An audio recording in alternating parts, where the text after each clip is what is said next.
अब अगर मैं आपसे हैप्पी न्यू ईयर आज कहूं, आपको विश करूं हैप्पी न्यू ईयर कहते हुए, तो शायद आप समझेंगे कि या तो आज 31 दिसंबर की रात है या फिर आज 1 जनवरी है, क्योंकि आप सबकी डिक्शनरी में नए साल का मतलब है 1 जनवरी और ग्रेगोरियन कैलेंडर के अनुसार 1 जनवरी को ही नया साल मनाया जाता है।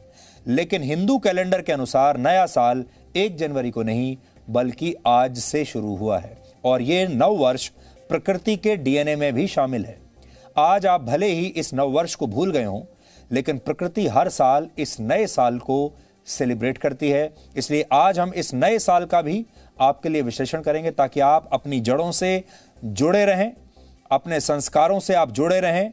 सिर्फ आंख बंद करके दूसरी कल्चर और दूसरे के संस्कारों को फॉलो ना करें। आज सुबह सूर्य की पहली किरणों के साथ आपका नया साल शुरू हुआ है। हिंदू कैलेंडर विक्रम संवत के मुताबिक आज नया साल है और भारत वर्ष 2078 में प्रवेश कर चुका है। यानी हिंदू कैलेंडर के मुताबिक भारत 2021 में नहीं बल्कि 57 वर्ष आगे वर्ष 2078 में है। इसलिए अब हम इसी का आपके लिए विश्लेषण करेंगे। फिलहाल पूरी दुनिया आजकल 31 दिसंबर की शाम से ही नए साल के जश्न में डूब जाती है।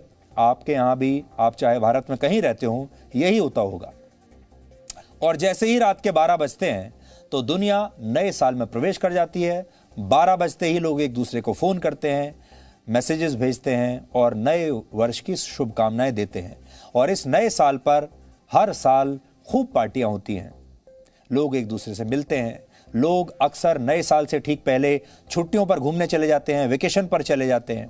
रात के अंधेरे में आतिशबाजी करके नए साल का स्वागत किया जाता है। लेकिन हिंदू परंपरा में ऐसा बिल्कुल नहीं है और आज अगर आप अपने चारों तरफ देखेंगे तो ये सब आपको अभी नजर नहीं आएगा। हमारा ये नया साल रात के अंधेरे में नहीं आता।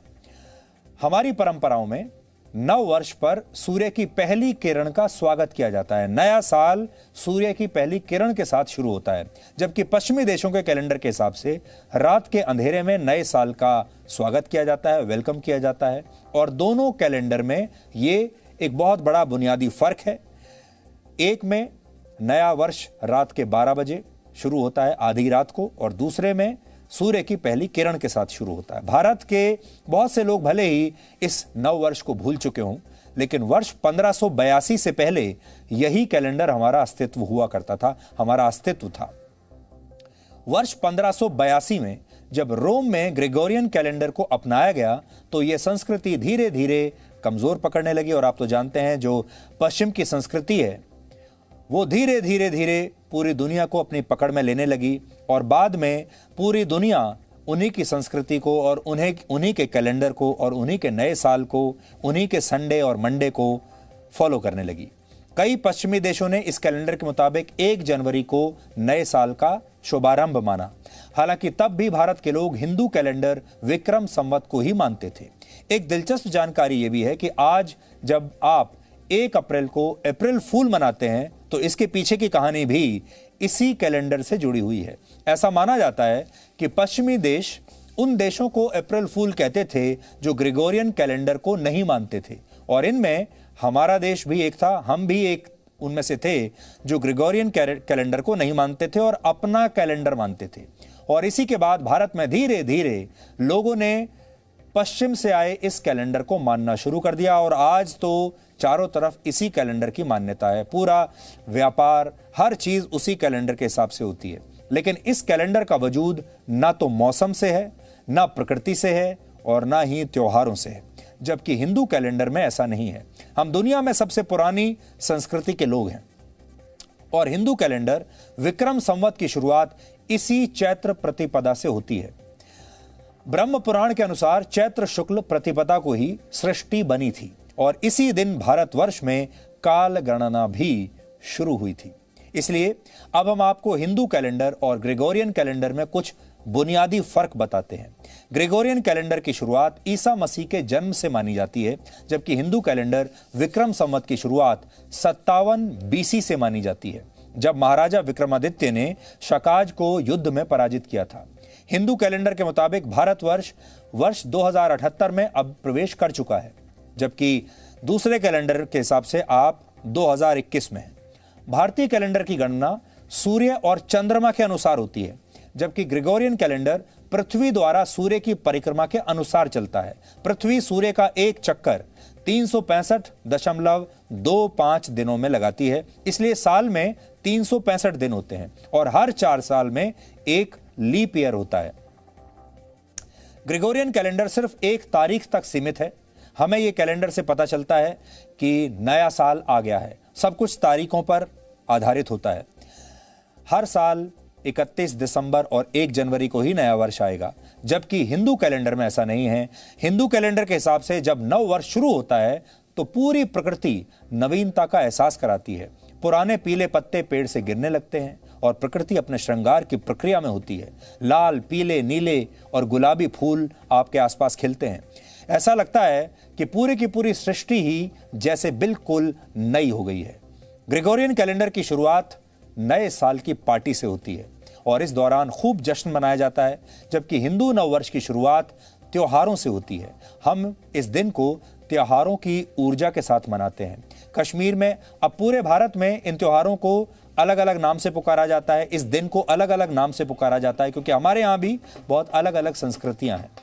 कश्मीर में इस दिन नवरोज, आंध्र प्रदेश और कर्नाटक में उगादी, महाराष्ट्र में गुड़ी पड़वा, केरल में विशु और पंजाब में बैसाखी के त्योहार के साथ ये नया साल शुरू होता है। अब आपको कुछ और जानकारी देते हैं जो आपको शायद पता नहीं होगी।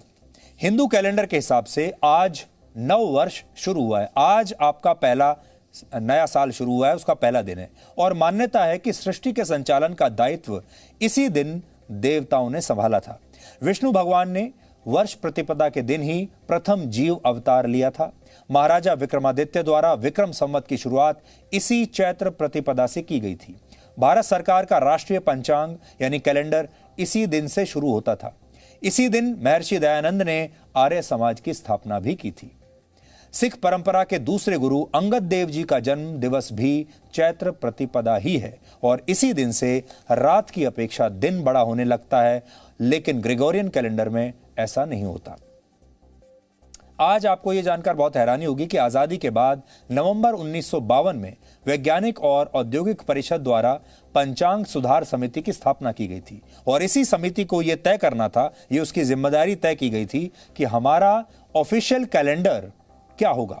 इस समिति ने वर्ष 1955 में अपनी रिपोर्ट सौंपी और अपनी रिपोर्ट में विक्रम संवत को भी स्वीकार करने की सिफारिश की थी, लेकिन तत्कालीन प्रधानमंत्री जवाहरलाल नेहरू के आग्रह पर ग्रेगोरियन कैलेंडर को ही सरकारी कामकाज के लिए उपयुक्त मानकर 22 मार्च 1957 को इसे राष्ट्रीय कैलेंडर के रूप में स्वीकार कर लिया गया। इसी कैलेंडर से हम आज भी काम करते हैं, चाहे आप स्कूल में हो, कॉलेज में हो, दफ्तर में काम करते हो, कहीं भी कुछ भी काम करते हो, आप इसी कैलेंडर को फॉलो करते हैं, जो कि पश्चिमी देशों का दिया हुआ कैलेंडर है।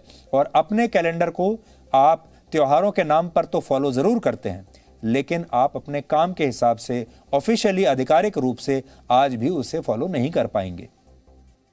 इस नववर्ष का महत्व इसलिए भी बहुत बड़ा है क्योंकि इसी दिन से शक्ति की आराधना के पर्व नवरात्र की शुरुआत होती है और मान्यता है कि नवरात्र में महाशक्ति की पूजा करके भगवान श्री राम ने अपनी खोई हुई शक्ति प्राप्त की थी। जर्मन दार्शनिक मैक्स मुलर कहते थे, आकाश मंडल की गति, ज्ञान और काल निर्धारण का काम पहले भारत में हुआ था सबसे। हमारा मानना है कि विचारधाराएं जो भी हों, परंपराएं चाहे जो भी हों, मौसम और प्रकृति के मुताबिक वर्ष प्रतिपदा नए सृजन, वंदन और संकल्प का उत्सव है। इसमें मौसम भी बदलता है, शाम सुरमई हो जाती है, रात उदार हो जाती है। हम आज आपसे यही कहना चाहेंगे कि यह नया साल आपकी प्रकृति के डीएनए में है, आपकी संस्कृति के डीएनए में है। भले ही आप इस नववर्ष को सेलिब्रेट ना करें, लेकिन प्रकृति हर साल इस नववर्ष को ऐसे ही सेलिब्रेट करती है और इसीलिए आपको भी इस नए साल की ताकत के बारे में पता होना चाहिए, अपनी संस्कृति की ताकत के बारे में आपको पता होना चाहिए, क्योंकि आपकी संस्कृति ही आपकी असली जड़ है।